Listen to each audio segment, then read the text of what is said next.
Hello, today I'm going to be doing a lesson on social skills and requesting. So the topic of this lesson is going to be cooking. And this is a lesson that I would have taught at Gersh Academy where I was initially student teaching. And this was a self-contained 612 classroom with 2 students who had one-to-one aides as well. So for this lesson, I'm going to be reading the students a book about pizza, and then they're going to be making their very own pizzas. So the lesson objective for the students is for them to request the tools and the ingredients necessary in order to make their pizza. So before I begin the lesson, I will make sure that I have all of my materials present, which include the book, I Want Pizza by Chris George, pizza dough, pizza sauce, cheese, plates, and spoons. I'll begin the lesson by having the students sit down around the kidney-shaped table that we have in the classroom, and I will be sitting across from the students while the teacher aides and the one-to-one aides will be sitting behind the students. So then I will explain to the students that we're going to be reading the book, I Want Pizza by Chris George, and then we will make our very own pizzas. Next, I will read the students the book. So this is a book that can be found on Epic Books, which is an app for children's books. So I'm just going to read a small portion of the book. The title of the book is I Want Pizza by Chris George. What should we have for dinner? Let's have a pizza party. I could eat all the pizza myself, but Mom likes pizza. So does Dad. Sharing pizza makes me sad. I don't care. I will share. Slices make sharing easy. A pizza circle cut into many pieces. Okay, Mom. All right, Dad. I'll start and have one. Yum.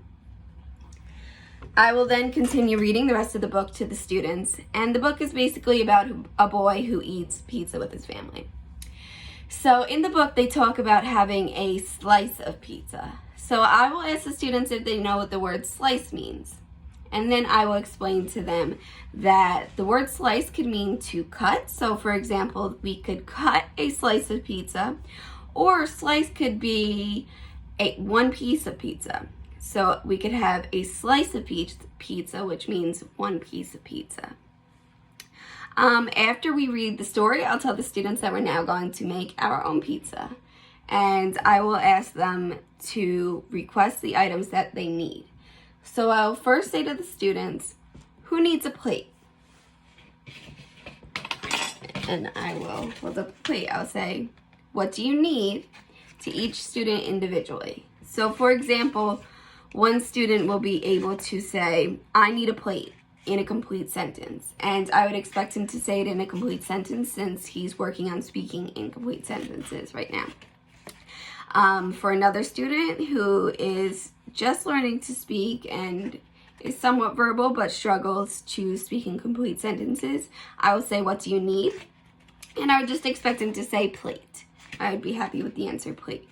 And for the remaining students, actually, I would expect them to respond using their communication devices. So they can say with their communication device, I need a plate. And then I would hand them a plate.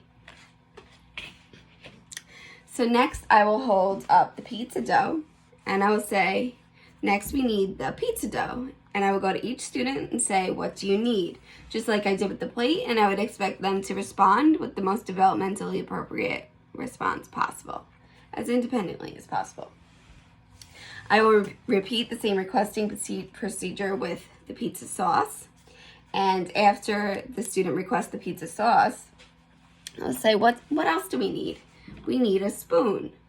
So then I will hand each student a spoon after they request their sauce, and they can scoop the sauce onto the pizza dough. Next, we will repeat the same procedure with the cheese. And I will have the cheese placed into small cups like this one so that each student could stick their hands into the cheese and sprinkle it onto the pizza. Just like that. So after the students finish making their pizza, I will allow them to take a small break, and the teacher aide is going to bring the pizza to the kitchen where she can cook the pizzas in the oven. And an assessment tool that I'm going to use is I will document which students were independent and which students needed help for each ingredient. And for the students that needed help, I will document the prompt level that they needed. And later in the day, once the pizza has cooked, the students will be able to sit down at the table and enjoy their pizza. Thank you.